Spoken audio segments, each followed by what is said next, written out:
Selamat malam Ibu Bapak Saudara-saudari yang dikasihi Tuhan. Syafaat malam hari ini tema di bawah matahari akan kita renungkan mengenai kekayaan. Apakah Ibu Bapak Saudara-saudari merasa hidup cukup? Ketika bicara tentang hidup cukup, seringkali persoalannya adalah bukan mengenai apa yang kita dapatkan atau seberapa besar yang kita dapatkan, melainkan tentang bagaimana kita mengelola apa yang kita dapatkan itu.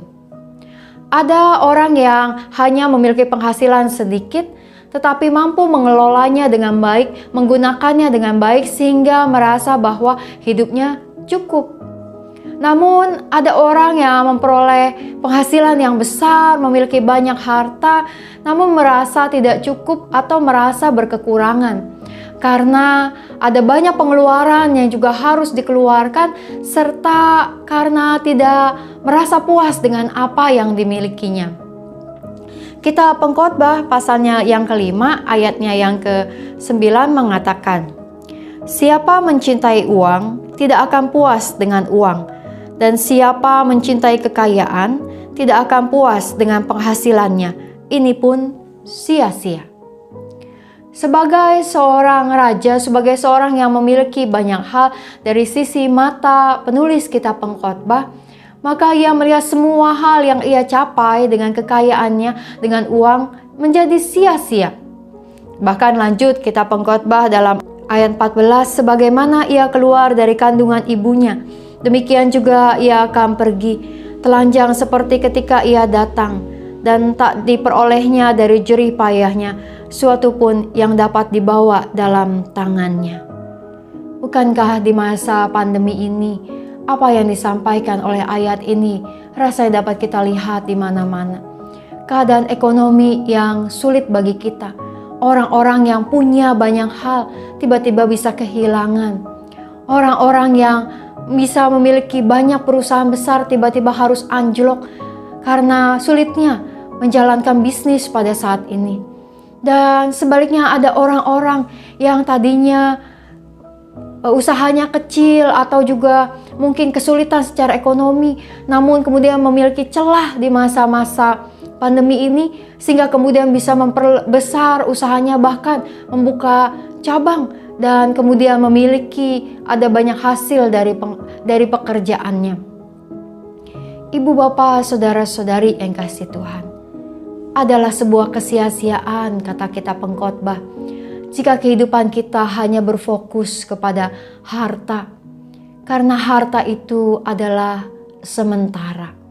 Harta itu tidak abadi, bisa lenyap kapanpun tanpa kita duga. Karenanya menjadi sebuah hal yang bijak ketika kita dapat mengelola apa yang kita miliki dengan sebaik-baiknya dan menikmati apa yang kita miliki, yaitu ketika kita merasa cukup, bersedia untuk berbagi dan juga kemudian bahkan menolong banyak orang melalui penghasilan yang kita miliki pada saat ini. Di dalam ayat 17 kitab Pengkhotbah melanjutkan, "Lihatlah yang kuanggap baik dan tepat ialah kalau orang makan, minum dan bersenang-senang dalam segala usaha yang dilakukan dengan jerih payah di bawah matahari selama hidup yang pendek yang dikaruniakan Allah kepadanya, sebab itulah bahagiannya." Apa yang kita Pengkhotbah sampaikan di sini adalah ketika kita dapat menikmati, ketika kita dapat merasa cukup dengan apa yang Tuhan berikan kepada kita. Apakah kemudian kita perlu berhenti berusaha setelah mendapatkan cukup? Tentu tidak. Kita manusia tentu ingin agar hidup kita terus maju dan berkembang. Karena itu kita mengembangkan usaha kita. Namun janganlah lupa untuk menikmati apa yang Tuhan percayakan kepada kita. Dan bahkan untuk membuat apa yang Tuhan percayakan itu menjadi berkat bagi orang-orang lain, khususnya di masa-masa pandemi ini, bagi banyak orang yang terdampak dan kesulitan karena penghasilan mereka yang terhenti.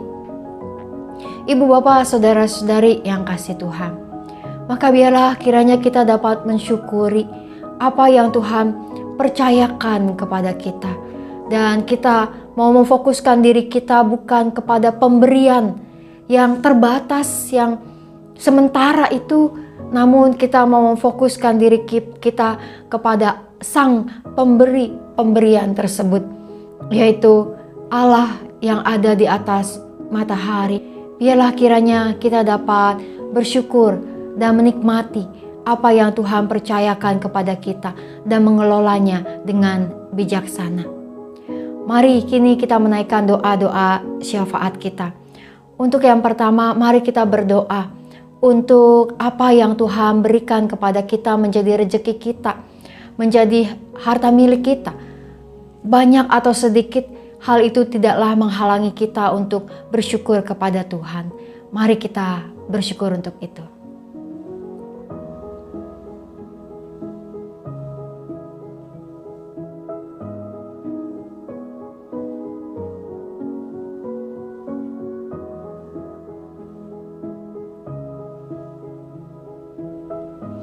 Yang kedua, mari kita berdoa untuk kondisi ekonomi bangsa kita, untuk setiap orang yang terdampak berat dengan pandemi ini dan bahkan mereka yang di PHK. Kita berdoa biarlah kiranya ada banyak orang yang dapat terus bangkit kembali dan banyak orang yang juga dapat tergerak untuk saling menolong satu dengan yang lain. Kita berdoa.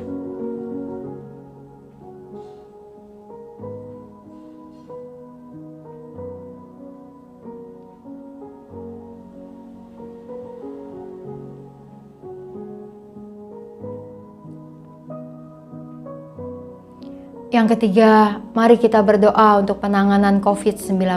Kita doakan.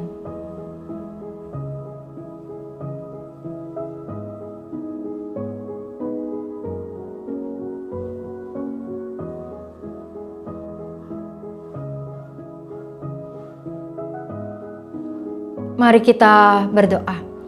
Allah yang Maha Kasih, biarlah kami bersyukur untuk apa yang Engkau berikan kepada kami.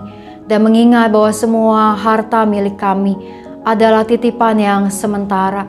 Berikan kami hikmat dan bijaksana Tuhan untuk mengelola apa yang Kau percayakan itu, agar bisa menjadi berkat yang baik bagi diri kami dan keluarga kami serta banyak orang lain. Kami berdoa untuk banyak orang yang bergumul dalam kondisi ekonomi pada saat ini. Tuhan, biarlah Engkau yang terus memberkati setiap pemerintah kami dalam mengambil kebijakan-kebijakan. Kau yang memberikan inspirasi bagi banyak orang yang membutuhkan usaha yang baru di dalam masa-masa ini. Engkau juga yang menolong agar setiap kami mampu untuk terus bertahan dan mengembangkan apa yang kami dapat lakukan di dalam semua pekerjaan kami Tuhan di masa-masa pandemi. Dan Tuhan, biarlah kami juga dapat senantiasa memiliki hati yang bersedia berbagi kepada mereka khususnya yang terdampak pandemi COVID pada saat ini. Tuhan, biarlah kami memiliki hati yang terus merasa cukup di dalam Engkau, karena kami tahu bahwa Engkau memelihara setiap kami, bahwa Engkau tidak akan menelantarkan kami, bahwa Engkau memberikan yang terbaik bagi kami, bahwa Engkau tahu apa yang kami butuhkan, bahwa Engkau adalah Allah yang berkuasa atas segala hal yang ada di bawah matahari ini. Engkau yang berkuasa atas kehidupan kami. Besertalah Tuhan terus-menerus dengan kami pada saat ini, bahkan dalam hari-hari kehidupan kami ke depan. Hanya dalam nama Tuhan Yesus Kristus kami berdoa. Amin. Biarlah kiranya kita dapat terus bersyukur atas apa yang Tuhan berikan kepada kita. Dan esok hari kita akan membahas mengenai nama baik. Karena itu Ibu Bapak bisa membaca pasal 7 terlebih dahulu dari kitab Pengkhotbah ini. Selamat malam dan Tuhan memberkati.